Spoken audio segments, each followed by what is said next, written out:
coming and I keep looking at you. Stuck on your phone, stuck in your zone. You don't. Hi YouTube, welcome back to my channel. Today I will be reading one of my favorite books, Somebody Give This Heart a Pen by Sophia Thakur. I found this book at Five Below, and this book has helped me feel seen as I can relate to many words written on those pages.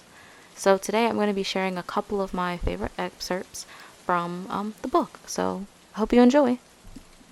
Also, I hope you like the graphic, because I made it myself. So, let me know if you like it in the comments below. The first excerpt is called Risky Nostalgia. And as more time sewed itself into our separation, I began to remember the bee for its honey, and the bad memories lost their sting, and the wounds assimilated peacefully, and I let them decorate my skin. Maybe now it's okay to miss, to let think, to become drunken thoughts of our better days, to call you when emotionally sober, to send a card on your birthday. Maybe it's okay to tell you that I still love you. Maybe it's safe because you said you still loved me too. What harm is there in honesty? Maybe it's okay to see you. Maybe it's okay to kiss you again and hold you as if you were mine. I won't become needy. I won't become attached this time. I contemplated flexing the new me when I saw you, but instead tried to offer the version of me that you knew, before the arguing started, before our final fuses blew. And in trying that, I realized that I've gone beyond being that woman for you. Time away from belonging to an us allowed my preferences to become personal again. And really, I never liked your sharp tongue, nor the nature of your crew. These were things I once contested, and then just became accustomed to. But since you, things are less weighty. I'm no longer waiting for calls back, and text back, and affection back, and respect back, and love back, and honesty back. And honestly, in seeing you again, after healing from those pains, I see right through the me that ever loved you. I got to know the hold that you had on me so well, the hold that strangled out my expectations, the hold that forced every single possible coping mechanism known to man to work in the name of our potential. And after months of balanced emotions and healing and self-devotion, I tasted it again. That shot of rum in this nostalgia.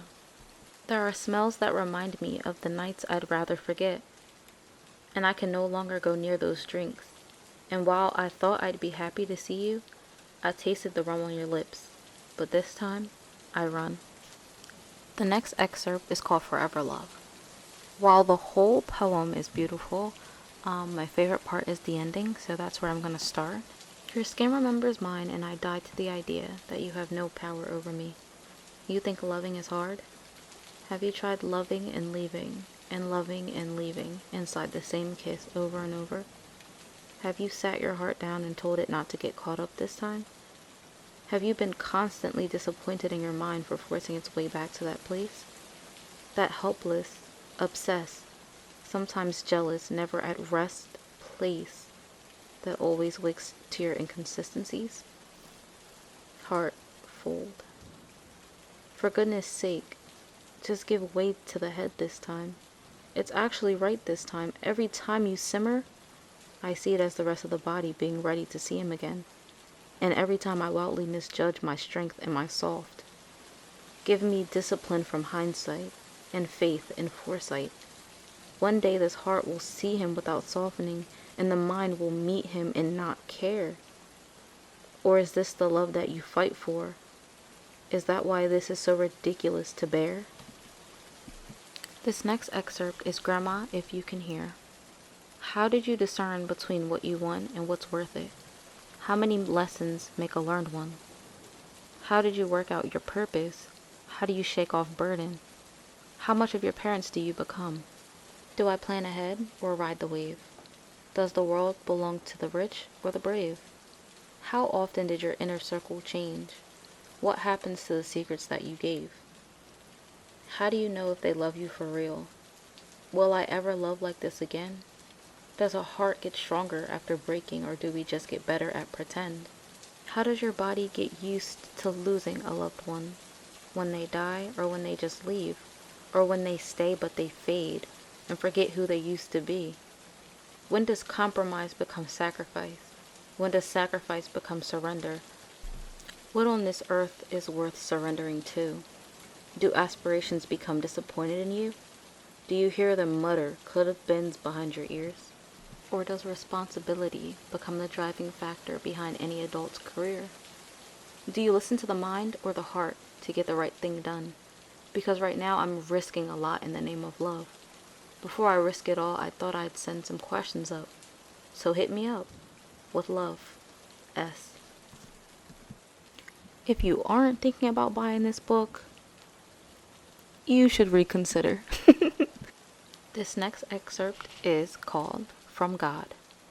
Hold on a little longer, I'll find you. I've seen how life is trying to ride you. I've seen your oceans being taken for rain, and how personal you've become with pain. Not only were the prophets first rejected, but they were exiled, they were tested, but they still lived in their truth while contested, and eventually their season came. The right scout to the right game, the right photo of the right face, the right time, the right place. But to first be found is to be great, is to excel in your lane, is to stay treading in your ocean until they see the rain, become a puddle, a pond, eventually a lake. Keep your eyes on your reflection, and by that I mean the sky. You are but the limits that you've chosen to live by. Nobody promised a smooth one, so let these lines remind you to hold on a little longer. The right light is coming to find you. And okay, for my last excerpt, I will be reading the last poem in the book. It's called When to Write. When your fists are ready to paint faces, when there's nowhere to confide, when your skin lingers high above your bones, and you're so out of touch with yourself, write. When the mouth fails and shyness strangles and your throat becomes tight, write. When your eyes won't dry, write. Before you fight, before you fall, write. When they lie to you, when they hurt you, when they leave you, write. And if they return and they have listened, you better write. When the urge arises, step out of the shower and write. When the world denies you, find your power and write. When they speak of a freedom that doesn't include you, write away those bars. Write together your scars, write around your wounds, write into your womb, write upwards, write inwards, write through and write around. Absolutely everything that tries to steal your sound. Those are all of the excerpts that I would like to share from Give This Heart a Pen by Sophia Thakur. I genuinely hope that one of these passages or all of the passages have touched your heart in any way. I will include the link in the bio for the book in case you want to buy it. But stay tuned for more. Baby, can you focus on me?